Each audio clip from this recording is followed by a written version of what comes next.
Hello and welcome back to a brand new Player 2 Plays. My name is Paul James and today we're playing Dragon Quest Builders 2. A game that I've had now for about a week or so. I've been really thoroughly enjoying it. It's available to everyone out there, so go pick up a copy if you're into it. I'm doing this because in and around the time that this video goes up, there's going to be a co-op review. Now, if you're not familiar with what those are, it's more of a conversational style piece. It still endeavours to review the game, as anyone attempts to review video games. Up on the Player 2 website between myself and Player 2's own Stephen Del Prado. We've been playing this game for a little while now, and I'm just showing you a little slice of the game this episode today. So you can see here, I've got my little dude. You can see I've got a whole bunch of items here. I've got my little oh, that's the wrong thing. No, I didn't want to talk to you, go away. I've got my little hammer so I can smash it up. I can press triangle and swing my little sword. But we've got our little hammer hood to talk to here, so I'll give it some mini medals if I have any. This little hairy hermit hammer hood dude, a little starter going.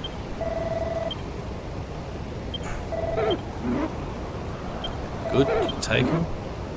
Total of 8. I'll get a bow for 10, that's handy. Let's talk to him, because I've got a mission to cash in.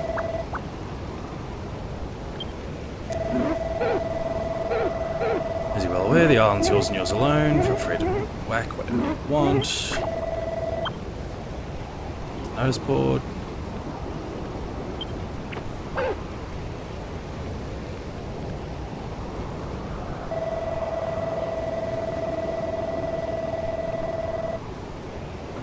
Multi-builder. So this is actually the moment where they introduce multiplayer.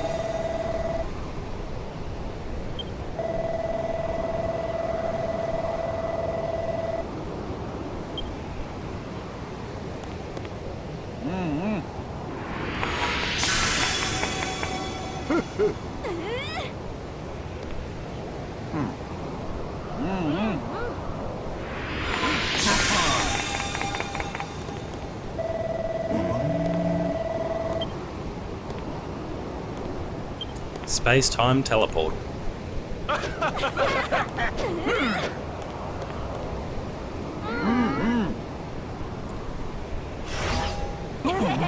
Come on, through you go, get out of here. This is one thing that does frustrate me. There's a lot of kind of just idle stuff here. We're just waiting for kind of useless exchanges like this to play out. Just send them all into the portal and piss them all off at once.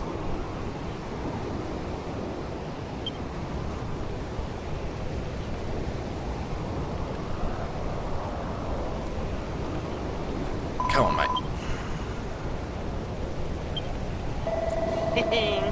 My place is not called Lulutopia. This girl Lulu has tried to name the island after herself, and she needs to die in a fire for that reason. Okay, that's a bit excessive. But she needs to get off my island.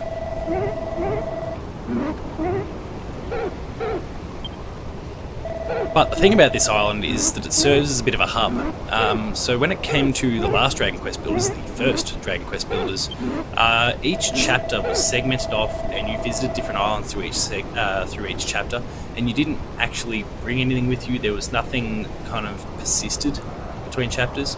Once you completed a certain portion, that was it. You couldn't revisit anymore. Even your items got left behind. This hub connects a whole bunch of essentially still different chapters, but you can bring everything with you. There's more flow, there's more sequence, everything connects, and it's one of the great strengths of this particular entry. It does a lot of things better than the original game, which I still really enjoyed. I think if you go check out the Player 2 website, you'll find my review of the original game, and I was a big fan. But what they've done here, just like I said, quality of life stuff. Mechanically, there's not that many differences in this sequel, but just some really smart quality of life decisions that make the experience infinitely better. Now, do I need to go to the teleportal? Are they forcing me to go to the teleportal? Looks like it. I can go to the dock. There's the teleportal there. Is there someone to talk to at all, or is it just... He's definitely forcing me to go to the teleportal, so I'll go do that just to kind of turn in the mission, I guess. Where are we? That menu's obscured by my head. Teleportal. You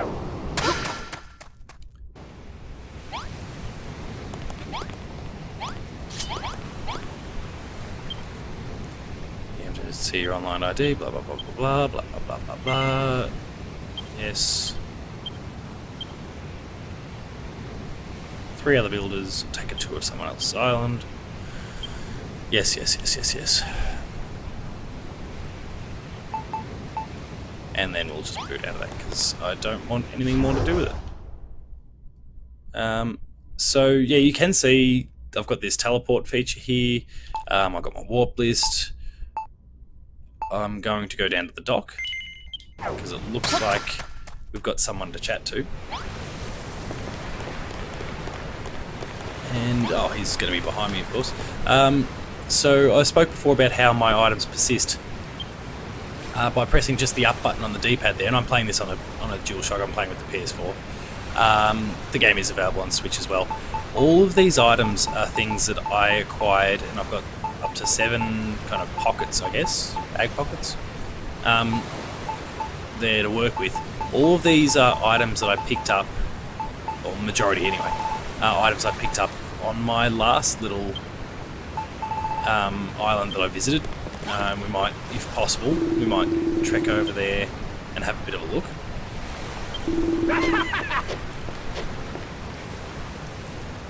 Place surrounded by water, that's usually what islands are like.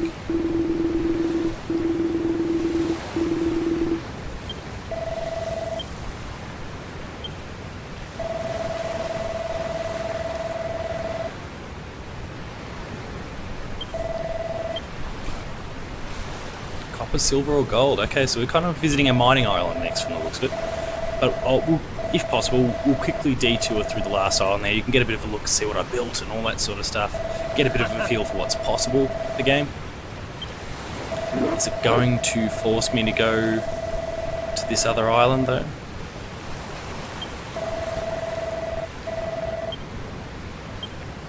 I'm going to head out to the yonder, but not if I get the choice. Not the island that they want me to go to visit. I will be hauling anchor and I can go where I want. So you'll see that there's this little island up here that's unlocked. Those little hearts, and you can see I've got a little counter above my head on the screen here. Basically those little hearts are, it's almost like a currency. So you'll see, and we'll go to Soggy Scary here, which is the first island I visited. No, sorry, I don't want to go to Soggy Scary. I want to go to Farrowfield. Yes. Basically, unlike in the first game, you more or less you were on your own. You had a few people with you. They were as thick as 2 bricks and completely useless to you. Here, the townspeople, the community, etc., they get involved with you. They help out. They contribute. They kind of learn from the discoveries that you, the builder, make, and so they get involved. And in the case of Farrowfield, farming was the real theme there, as you're looking to slowly build the town and build the community and rebuild the farm and all that sort of stuff. And people get involved, and each time the crops are harvested, these little love hearts kind of spill out of people. It's like their enthusiasm, their energy, their will to live kind of spilling out a little bit, and it becomes like a currency for you, and you collect it.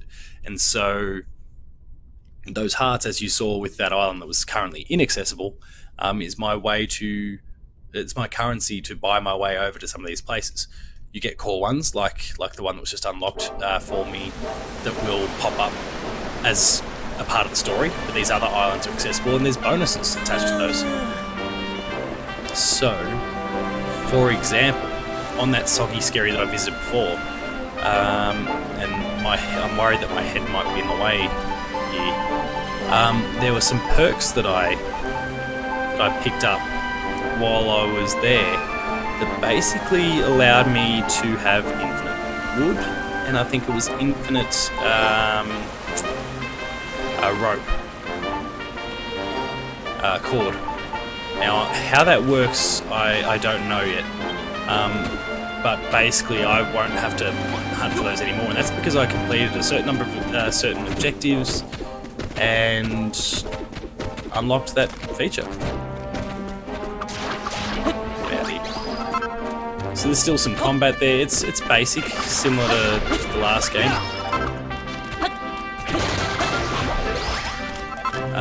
You'll see my experience, and this is one thing that I'm a little confused about at the moment. My EXP, I've hit level 10, that's apparently my max. Surely that taps out further. Maybe when I get to the new island, that's when it unlocks. So I'll view the map. You see a whole bunch. So there's the farm, a few other places that I've visited over the journey, but there's also still, according to the map, plenty to go and see. We'll go to the Furrowfield farm. Have a bit of a look and see what I've done. Similar to the last game, the towns will get invaded from time to time. Here's a little... is that an enemy one? Or... no, that's my little helper guy. So I rebuilt the tree here. It's kind of like a life essence for the entire island. That was the last thing I did before tackling the final boss for this region. There's some cooking going on down the bottom there. Now, thankfully I didn't have to build this on my own, because that would be an absolute nightmare. The people of the village, the town, helped out significantly on that one. In fact, they did basically all the work. They just smashed it out in no time. But you can see, yeah, the crops. So, for example, I start slicing and dicing my way through this, and you can hear the applause. People are very happy. All things going well. A little bit of love comes spilling out of people. You can see some in there. Interestingly enough, there's some on the toilet. That is the toilet. All that is, that night soil, quote unquote, is someone's shit. What, though, you'll see is that the little love heart currency doesn't transfer across. So you saw that I would have had about 240 or something like that, little love heart points before.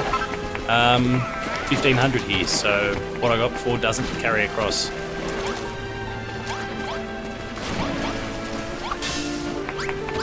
Anyway, so I can build lots of different rooms. See here, I've created a little bedroom for people. The way you might want to build does make the camera a bit wonky sometimes. It's one of the weaknesses of the game. There's some tomatoes here that I can harvest as well. All the food is important too. You can see kind of at the top there, that 44%. That's basically my energy. When it hits 0, I'm more or less useless in a lot of ways. So having some food handy, be it tomatoes like that, or cabbages, or whatever the case may be, having that handy will keep you energized and restore your health at the same time. Anyway, we'll stop doing that. That'll keep going. And there's some pumpkins as well. We've got our little town bell here. Key story moments as well, and everyone just gathers around. It's a way to get everyone to congregate, among other things. So the cooking going on here, I can wander in, I can place some tomato on and cook that. So I can create some special dishes, which will give me more energy, will give me more health. They've all got different perks, that's really handy as well. But the townspeople can just keep creating in the meantime. So you'll see in the chest here at the top, there's a whole bunch of meals. There's also some other bits and pieces that have been collected. But there's some meals up here. So I can collect all those and add those to my collection and help out. I'm going to steal those, and I'm going to steal those, and then I'll take that one.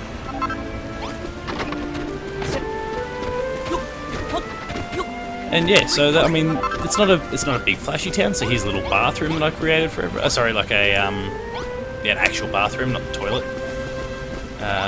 Some more bedrooms. That is a toilet, like I said before. It's never quite clear on why the barn was such a big deal for people, but they love it, so good on them. More bedrooms. It's nothing fancy. It's nothing crazy. It's just, it ticks off all the needs. Like the locals will have their each of their own little individual desires. And I'm looking for this. Can you build this for me? Blah blah blah blah. And maybe you learn how to build room X. You go off and build room X, and that person's really happy, and they're more productive, and maybe more people join the town, and all those sorts of things. It has this kind of knock-on effect. Anyway, I'll collect those little hearts. Not that they're going to be really relevant to me now, but everyone's happy, and that's good. So, Furrowfield Farm, let's go back to the dock. We'll ship off and go to our new island. There he is. Oh, does it force me to go back to the Isle of Awakening before bouncing to another island? That's a pain.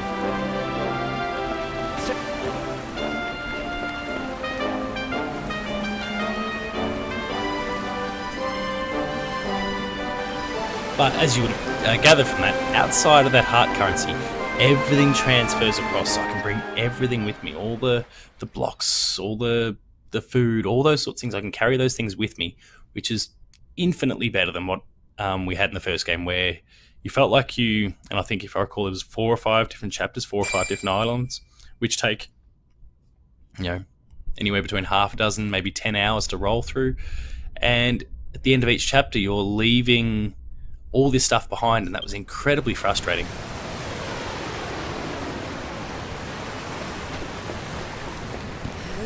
Because it felt like it's not like the traditional video game thing where, and let's use, say, God of War, for example, where you get the beginning game emerges and you get stripped of your powers. Because it happens once at the beginning game and you build everything up. That first game, it kept doing it to you over and over and over, and it was just incredibly frustrating. And yes, you brought some knowledge with you, but you'd lose all your resources, and that was infuriating. Right, let's go to Crumbledon. New island time.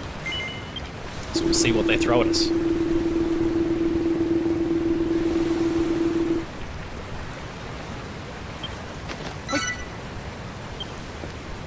Storage sack. We're off to a new island. Trophy time though, and that's awesome.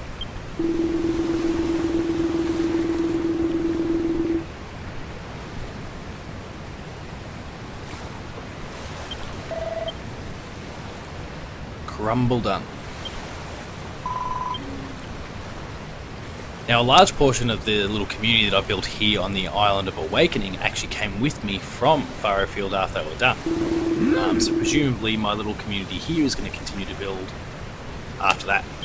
Now, this island was a little shit heap. I had a little shack, and obviously there was the little temple where our hammer wielding fellow was. I've just gone blank on the species. But since those people came back, we've built rivers, and we've built dams, and we've built gardens and forests and all those sort of things. And that's just the people from Furrowfield. So as we encounter, God knows who we're going to encounter here at Crumbledon, presumably once I'm done there, they're going to come back with me, and I bring their knowledge and their ideas and their skills, and that's going to help develop the Isle of Awakening even further, because right now it's a dump.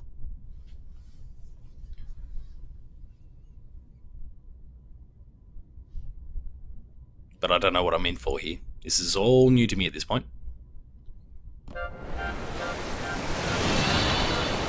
Desert island though.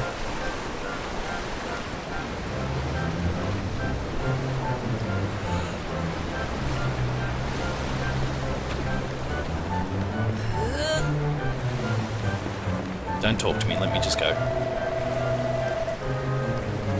Maybe based on even just the pillars on the dock here, maybe we're going to get some iron, and I mean, we were talking about bronze, silver, gold, so maybe we're talking about some real like master crafters and all those sorts of things here. Metalwork and all that sort of stuff.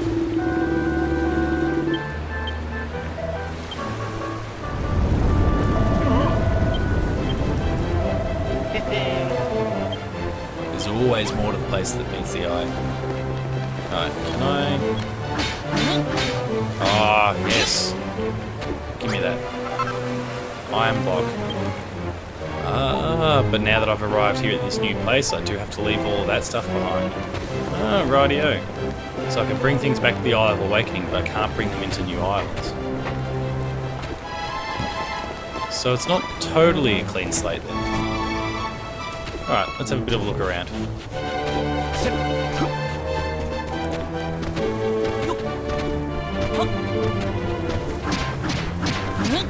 Pile of dirt. Oh no, it's just lots of soil. Okay, yeah, smash that down for me. Thanks, Melroth. I'm a bit iffy about the guy.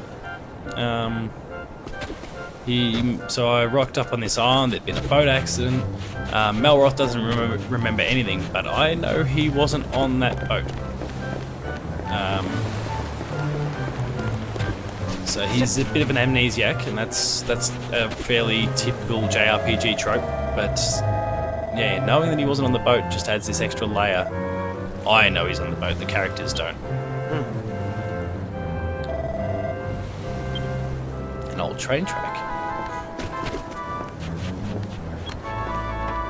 Yep.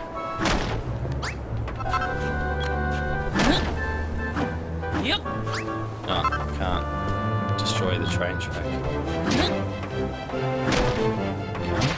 Yep. No. Alright. Melroth, what do you got?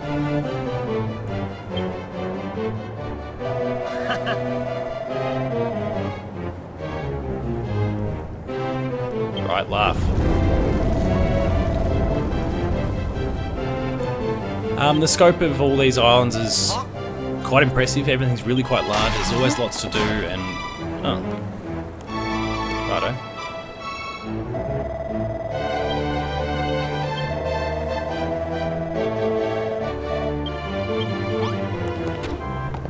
Alright, what do we got?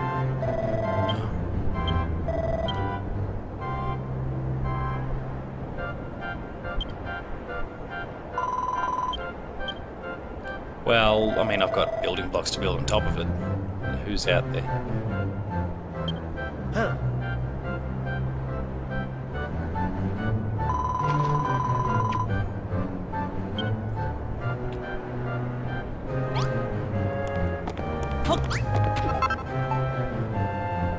Some sand. Yeah, right.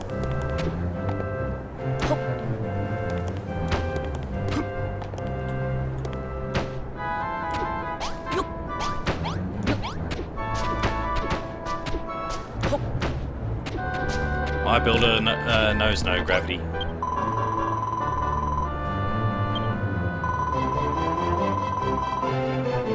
Oh, we had the angle better before.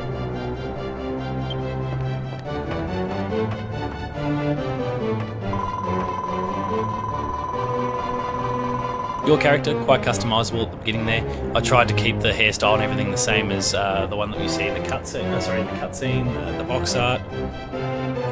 It's tripping out because of the gear that we're using there, but you can see his little blonde hair.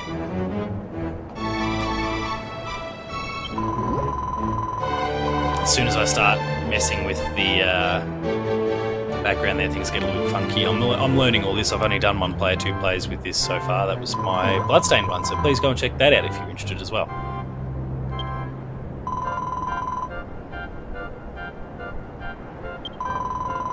It's not actually a green screen. It's a little effect that kind of destroys the background on me, focuses on me. For those of you who aren't a streamer doing capture or any of those sort of things, there are ways around it that don't require a green screen. Are they as effective? Not quite, but they still do a pretty good job. But you do get weird business. Alright, back on the game. Let's focus. Oh, let's kill the bunny rabbit dude.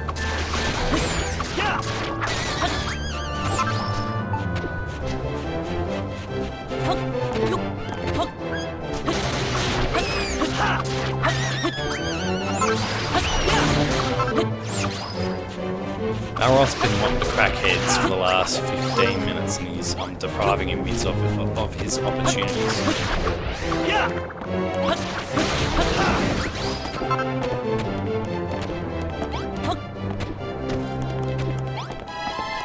Now, yeah, one of the things I really enjoyed the most about the original game, and it's a feature here too, it's so easy to bounce around. Like, you might have to lay the occasional platform or whatever, a little bit of tricky business, but with a bit of smart platforming, you rarely need to do that. You can bounce up to some, you know, decent heights without too much difficulty.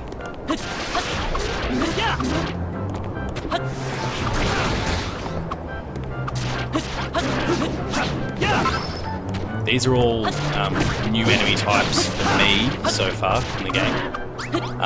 Quite familiar with them all, but new in terms of those that I'm encountering in this game.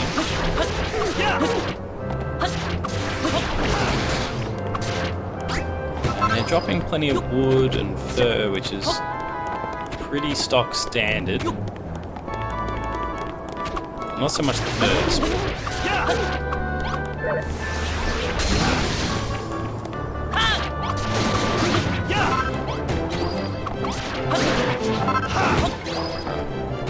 What do we got over here? Exploration is one of the best things you can do on these islands, just to see what there is. There's usually little chests tucked away places, there's things you can destroy. I'll get some of this iron chain. That may or may not be useful to me, but at least I've got it. I know that it's a reminder for me that's a thing, and I can find it out there, and I got myself stuck for a moment. Where'd you go? Little lady? We've got something in here. Oh, there was a lift or something here.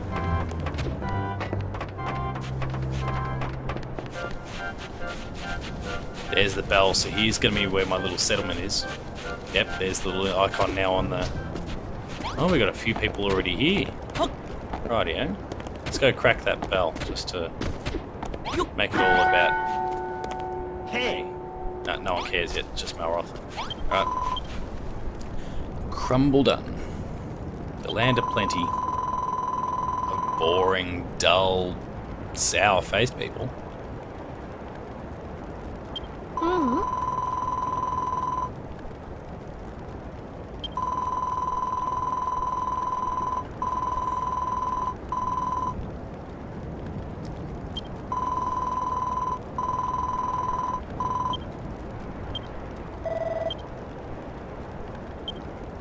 We've got a few people to start off with, which is certainly more than what I had when I was at Furrowfield.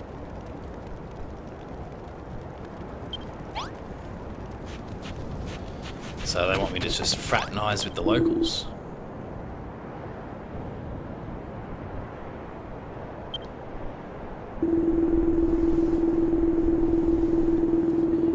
Thousand times. Through.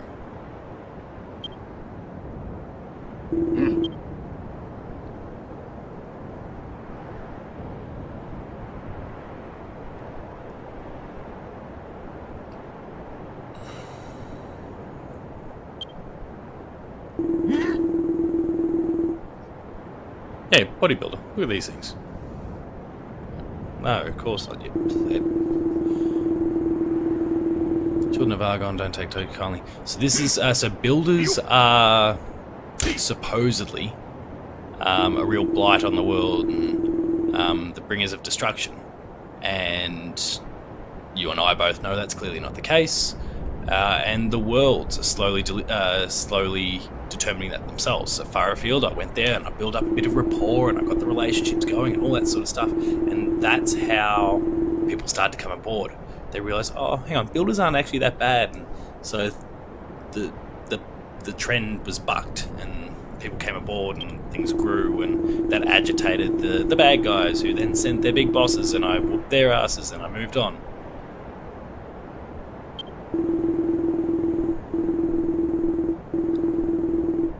The fact that we're talking mines interests me a little bit, so I might be spending a bit of time underground, which could do some damage to the camera, but we'll see how that goes. I need a digger's jigger. Whatever that is. What am I going in here? Little bell. What are these things on the...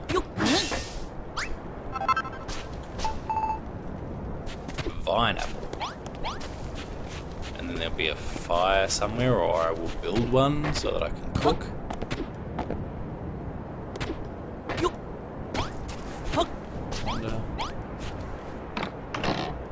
And nothing in there. Righto. Let's go speak to this dude anyway. That. Get out of here. Oh, hang on, there's a fire there. So I'm learning new recipes here because I haven't cooked what it was called again, vine apple, and I haven't cooked the meat yet. So that'll unlock 2 new menu items. Which once my town is up and running again properly, and everyone's starting to get involved, and people are active and a part of it, by cooking these once myself, it becomes a recipe that everyone knows, and they too can go out and cook, and they don't require me. I just need to provide the resources. So they'll create some fruit flambe and whatever this ends up being. What does frustrate me about this is the amount of time that it takes for something to cook is not quite enough to do anything really constructive with my time.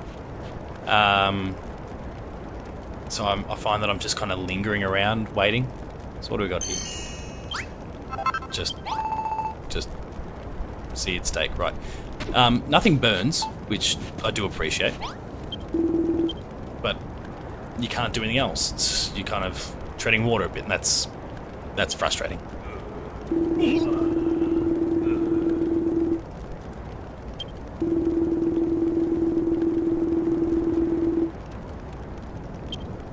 Oh, they got their asses kicked last time. Don't worry about it, mate.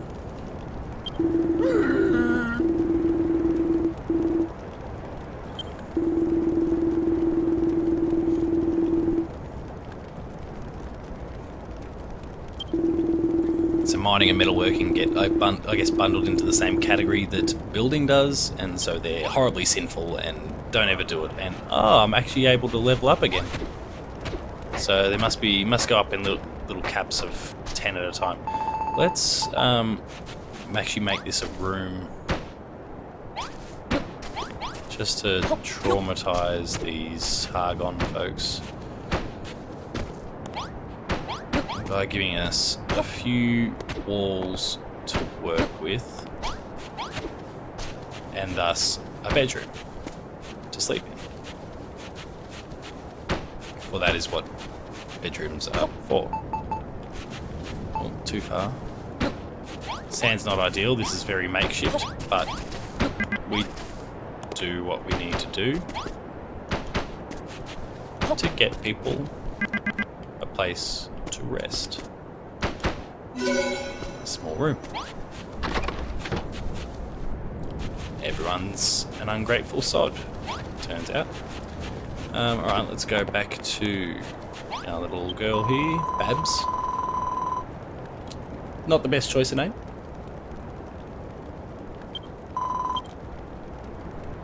Magrog. Den, he's the landlord at the bar. The non-existent bar.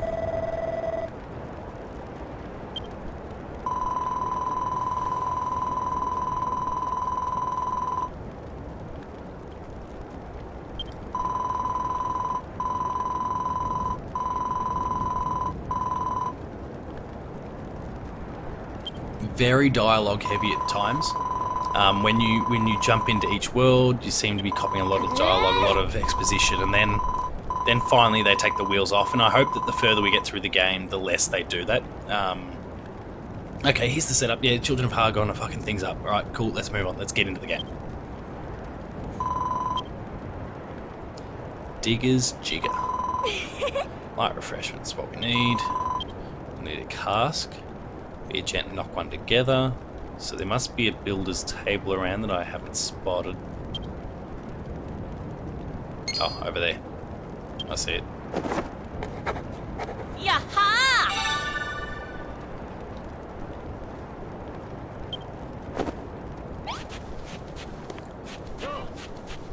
Go to the table here. We'll build ourselves a cask. And of course, I'm in the way and can't see. There's the cask.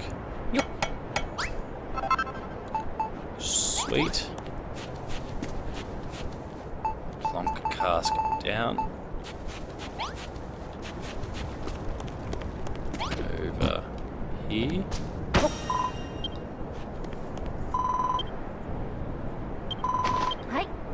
Pineapples into the cask.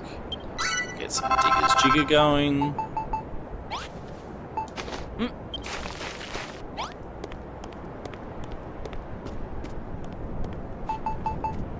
We'll eat that seeds tape. Notice the 30% jump. So those cooked items, there's quite a difference. Little taste of the digger's jigger. Go for it. Have it. It's a strange name anyway. Now everyone wants one. They're all up and about now.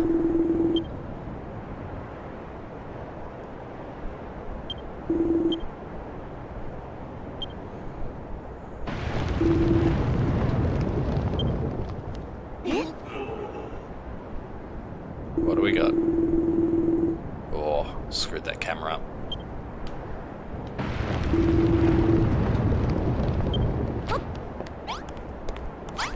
Sure, righto. Let me just get myself another digger's jigger.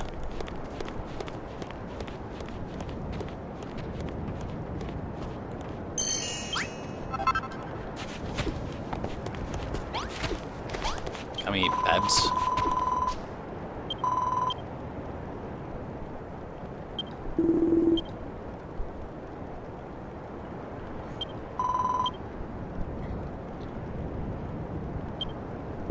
Comprende? Oh, a toilet.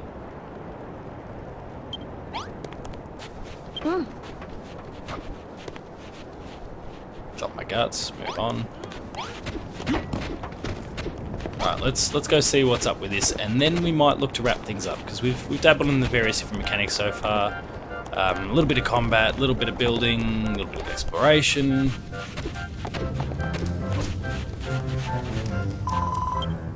Somewhere right around here.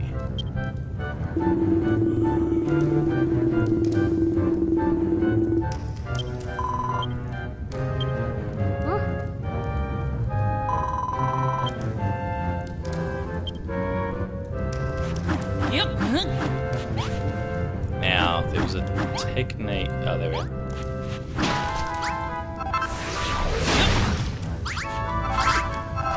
Oh.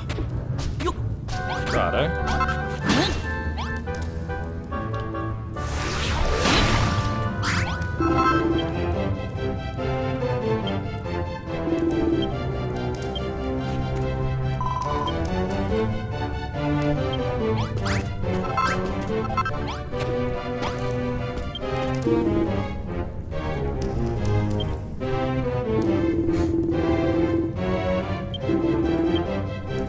Bring me copper, silver, gold, get strong again.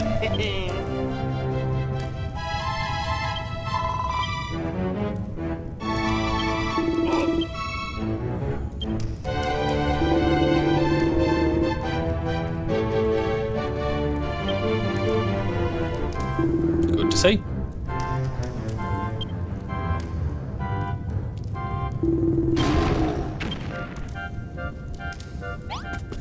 Alright. Oh. We're gonna follow him while he smashes everything up. Presumably. I assume that's what's gonna go on. Yes, smash this rock. Golem smash.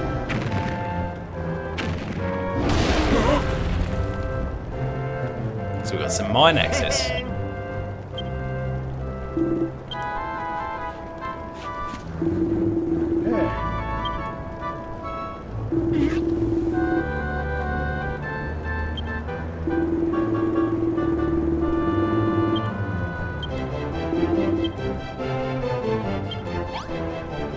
Goldie rocks.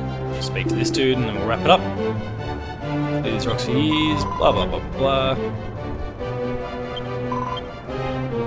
Quick butchers in the... Sure.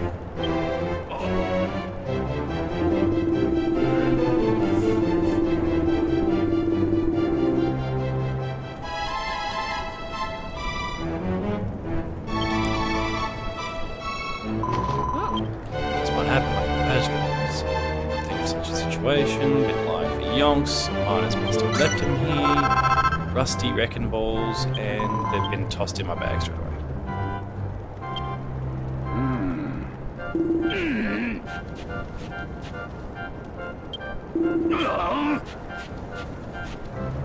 Monstrophobia's got me recently.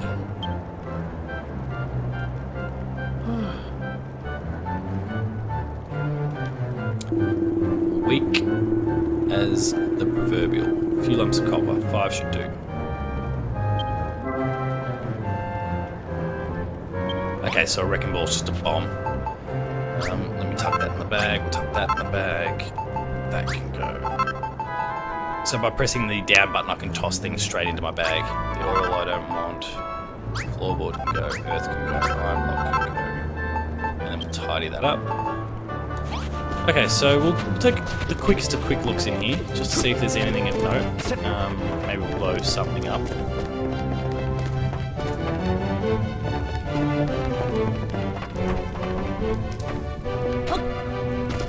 Got some different coloured blocks here.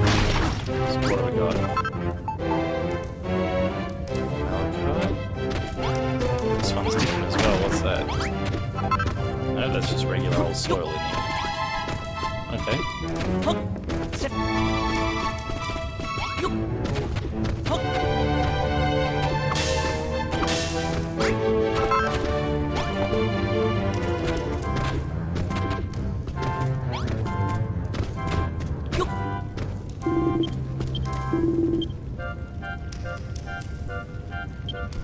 Ah, you're as useless as they come. Get out of my space.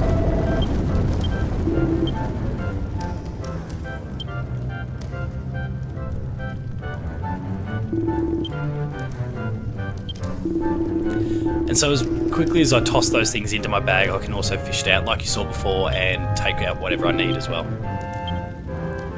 Let's just plow through this conversation.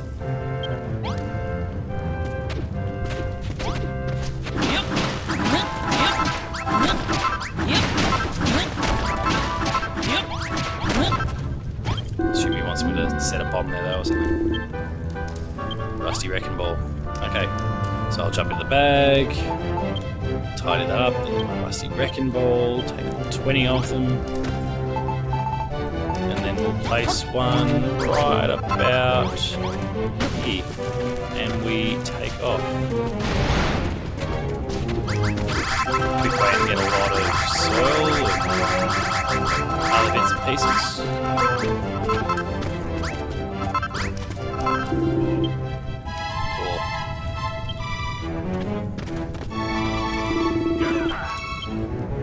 I sure did. But on that note, at this particular point, that's where we'll wrap up this episode. So if you've enjoyed Dragon Quest Builders, the game, Dragon Quest Builders 2, the game is available now. It's on PS4, it's on Switch, and it's well worth the buy. I've really enjoyed every moment of the game. I really enjoyed the first, but this really takes everything the original did and ups the ante significantly. If you've enjoyed this episode, please consider liking, sharing and subscribing. All those buttons are down the bottom there. Hit the notification bell, that way you're alerted to every new video the moment it goes live on the channel. That includes Patch, The Insider, Player 2 Plays, Late Game Review, Gamer School, and a whole bunch more. Lazy Gaming is a new series we've got going. That's going gangbusters too, so go and check that out. Visit the website, player2.net.au, where you'll find reviews, previews, opinion pieces, news, features, the Player 2 Writer's Draft, heaps of awesome written content, only at our website. Please be sure to go and check it out. We're also on Patreon, patreon.com/player2au, kicking a few bucks. The lower tiers, you get early access to episodes. Higher tiers, you get monthly episode exclusives of Patched, The Insider, or a variety of other shows. Finally, there's Twitter. You can find me at Paul James Games, the website is player2au, and until next time, that has been Dragon Quest Builders 2. Thank you very much for watching. Cheers.